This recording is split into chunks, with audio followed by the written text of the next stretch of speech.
Olá pessoal, tudo bem? Bom, dando continuidade às funções, vamos lá, a uma rápida recapitulação do que é funções.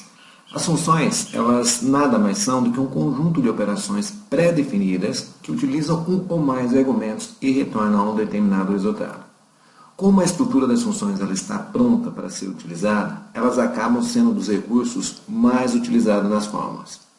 Na aula passada, nós começamos a trabalhar com as funções financeiras. E o que é função financeira? Vamos dar uma recordada? A categoria de funções financeiras, elas englobam as funções que realizam cálculos com dinheiro. Na aula passada, nós trabalhamos com duas funções financeiras, que foi o valor presente e o valor futuro.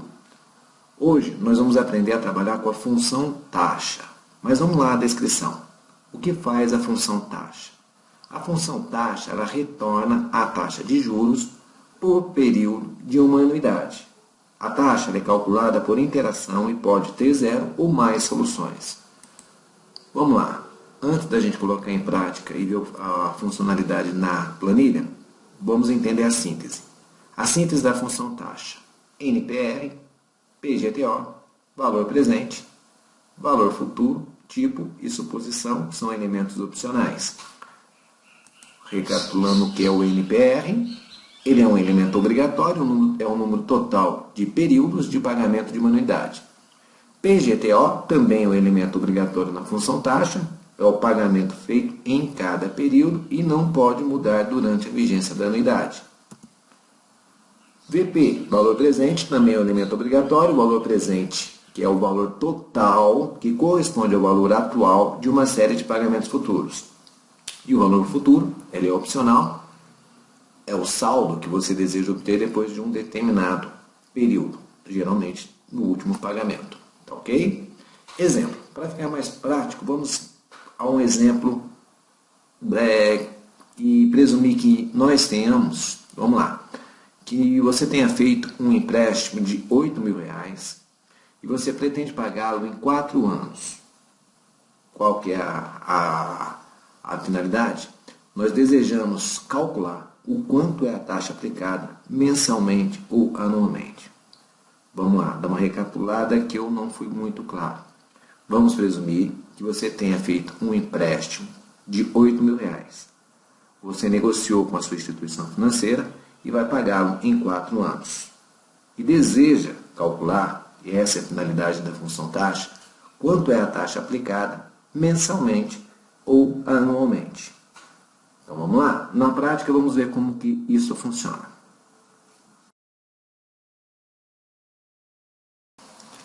Então vamos lá? Bom, na prática eu garanto para vocês que vai ser bem tranquilo, tá ok? Então a situação que foi proposta na apresentação, vamos dar uma recapitulada rápida. Então o que eu tenho lá? 48 meses que é o tempo de empréstimo. Eu tenho um exemplo aqui, tá ok? Eu reproduzi esse exemplo para ficar mais prático o nosso entendimento. Então vamos lá dar uma olhada. Vamos presumir que você tenha feito um empréstimo de R$8.000 para pagá-lo em 4 anos e deseja calcular quanto é a taxa aplicada mensalmente ou anualmente. A primeira providência é converter ano em meses, porque a proposta inicial é o cálculo da taxa mensal. Então, se um ano tem 12 meses, basta você fazer a multiplicação por 4 anos, você vai ter o equivalente ou o correspondente a 48 meses, tá ok? Então, meses de empréstimo, 48 meses, e vamos presumir que eu aplique, né, ou eu tenho um pagamento, dou um pagamento de R$200, faço um pagamento, efetuo um pagamento de R$200, e eu tenho aqui a quantidade de empréstimo que foi adquirida, né? De acordo com a situação proposta, foi 8 anos, né? Eu tenha feito um empréstimo, eu peguei esse dinheiro na realidade, né? E vou pagar em 4 anos. E devo calcular quanto é a taxa aplicada mensalmente ou anualmente.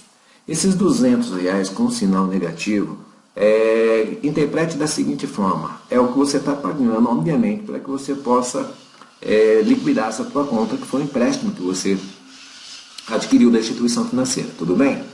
Então, esse valor, obviamente, ele pode ser alterado e depois você faça uma simulação de valores maiores ou menores, mas sempre lembrando que o sinal de negativo, ele corresponde, obviamente, a um valor pago, tá bom? Então, vamos lá. Taxa mensal. existem duas possibilidades. Vamos lá, eu posso vir aqui com o argumento taxa. Então, ó, dou 2 cliquinhos. Lembra da síntese? NPR, PGTO, valor presente, futuro, o tipo e a estimativa. Se você acha mais conveniente e prático você realizar o cálculo por aqui, tudo bem. Você também pode vir aqui, ó, em fórmulas, inserir função e você ter a caixa de argumento. Taxa, o argumento da função. Num primeiro momento, eu acredito que para você vai ser muito mais prático trabalhar com essa caixa, que é o argumento de função, porque aqui tem a justificativa e tem uma breve explicação a respeito de cada um dos argumentos necessários. Por exemplo, o NPR, ele retorna a taxa de juros de período ao empréstimo ou investimento. Por exemplo, os 6% dividido por 4 para pagamentos trimestrais é uma taxa de 6%. Isso aqui, na realidade, ele é a explicação da função taxa, tá? O NPR, ele é um número total de períodos de pagamento em um empréstimo ou um investimento. Então, quando você trabalha com a caixa de argumento, o argumento de função, aqui você tem a explicação de uma forma bem resumida em relação à função que está sendo utilizada, no caso é a taxa, e aqui você tem os argumentos. Quando eles estão em negrito, são argumentos ou elementos obrigatórios, e quando eles estão com uma característica normal, são opcionais. Se oriente sempre por essa descrição, ela é bem prática, tá? Ó, NPR é um número total de períodos, então qual é o número total de períodos? Nós já tínhamos calculado que é 48. 12 vezes 4, 4 anos, 48. Simplesmente vou e posiciono o cursor no mouse e dou um clique. Por isso que na realidade é interessante que você tenha a organização dessas informações na sua planilha, tá? Não impede, é claro, que você disponibilize também as informações diretamente aqui. Por exemplo, 48. Tá? Isso é normal. Então, eu vou clicar. 48. Pagamento. Tínhamos estudado, expliquei para vocês que menos 200 corresponde ou é equivalente a R$200 a título de pagamento do empréstimo adquirido. Valor presente, né? O que é? É o valor presente, a quantia total atual de uma série de pagamentos futuros. Tá? Eu vou clicar na quantia do empréstimo. O valor futuro, ele é opcional, é um saldo em dinheiro que deseja atingir após o último pagamento. Eu vou, na realidade, considerar como zero, e o tipo é o valor lógico, é um pagamento que você tem que considerar ou no início ou no final do período, tá ok? No início do período é 1, no final do período é 0. Quando você colocar 0, significa que você não especificou. Então eu tenho aqui o resultado da fórmula, 0,8. Eu já tenho o resultado, mas eu vou dar um ok para que ela seja calculada aqui dentro. Então, ó, taxa mensal, 0,8, taxa mensal. Se eu quiser fazer o cálculo da taxa anual, basta que eu multiplique esse valor, 0,8 é equivalente ao quanto que é a taxa por mês. Se eu fizer uma multiplicação por 12, que equivale a um ano, eu tenho a taxa de 9,24 ao ano, tá? Posso também, gente, não impede de você fazer essa multiplicação diretamente na sua fórmula, tá ok? Se você multiplicar por 12, na verdade vai dar a mesma coisa, 9,2, tá? Então, ó, dá o Ctrl Z aqui, tá? Ó, estou com a B5 aqui, por isso que deu aquele resultado, 102 e alguma coisa. Então tem lá 9,24. É uma função extremamente simples de ser utilizada e, na realidade, claro, né, que é uma regra do mercado financeiro, eles vão ter que disponibilizar essas informações de uma maneira muito clara e transparente.